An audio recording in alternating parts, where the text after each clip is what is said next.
Assalamu alaikum wa rahmatullahi wa barakatuh.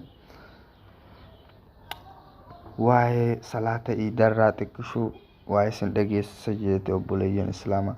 Salaata iidaa mana keenya keessatti akkamiin haa salaannu? Salaanni iidaa beektoonni muraasni waajiba yoo jedhan, ulamaa'onni biroo immoo sunnaadha jedhaniiru. Salaanni iidaa sunnas haa ta'u waajiba yoo danda'ame jama'aan yoo hin danda'amin kophaa kophatti sagaduun barbaachisaadha. Akkasuma mallattoo amantiiti. Salaanni iidaa kan salaatamu lafa diriiraa fi badhee adda bahetti yoo ta'u, akkuma haalaatitti masjiidattis hin sagadama. Sababa adda addaatiin badhee yookaan masjiida deemee namni sagaduu hin dandeenye manatti jama'aan yookaan kophaa isaa salaatus iidaa akka sagaduu danda'u Imaamu Shaafiin dabalatee beektonni diinii birootis ibsaniiru. Salaatni iidaa rakaa lama qofa yoo ta'u, azaanas tahee iqaamaa akkasumas sunnaa duras duubaanis salaata hin jiru. Hojjefamni isaas yookaan haalli itti sagadan akkuma armaan gadiiti. Hudu'aa fi akkuma yeroo biraa goonu salaataaf qophoofnee eeganna.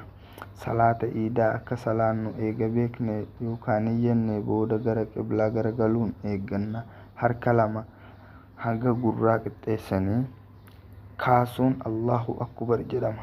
Eeganaa yoo danda'anii fi yoo barbaadan du'aa'ii baniinsa godhuun eegganna. Tarreedhaan tartiiba harka kaasaa deebisaa yeroo 7 Allahu Akbar jedhama. Takbiiraawwan jidduu callisuunis subhaanallah wallaahi hamdulillah walaa ilaaha illallah Allahu Akbar. Allahumma salli wa sallim alaa nabiyyinaa Muhammad wa alaa ali Muhammad jechuunis ni danda'ama. Eegasii Faatihaa suuratul A'laa yookaan sabbihisma rabbikal a'laa yookaan suuraa dandahan sagalee ol kaasanii qaraan. Rakaa lammaffaarratti sujuudarraa waggaa ol ka'an takbiiraa jedhaniin maletti akkuma rakaa duraa yeroo 5 harka ol kaasaa takbiiraa godhuun Faatihaa eegasii suuratul Gaashiyaa yookaan suuraa dandahan qara'an. Erga salaatanii irraa bahanii booda warra manatti salaatanis yoo ta'an yoo danda'an khutbaa gabaabaa ta'e Arabiffaan yoo hin danda'in afaanuma beekaniin godhan. Kaayyoon ijoon khutbaa Rabbii galatoonfachuu Nabiyyi Muhammad sallallahu alaihi wasallam irratti salawaata buusuu yoo xiqqaate aayaa tokko danda'an qara'uu fi gorsa gabaabaa yeroodhaan wal qabatu gorsuudha. Kunoo zamana koronaatiin haala kanaan namni martuu maatii isaa wajjin salaata iidaa akkanatti salaatuu ni danda'a. Mana keessatti salaaturraa namni danda'uu fi namni itti tolu iddoo keessatti afatuu salaatuun ni danda'ama. Kuni caalaa fi filatamaa ta'uu danda'a.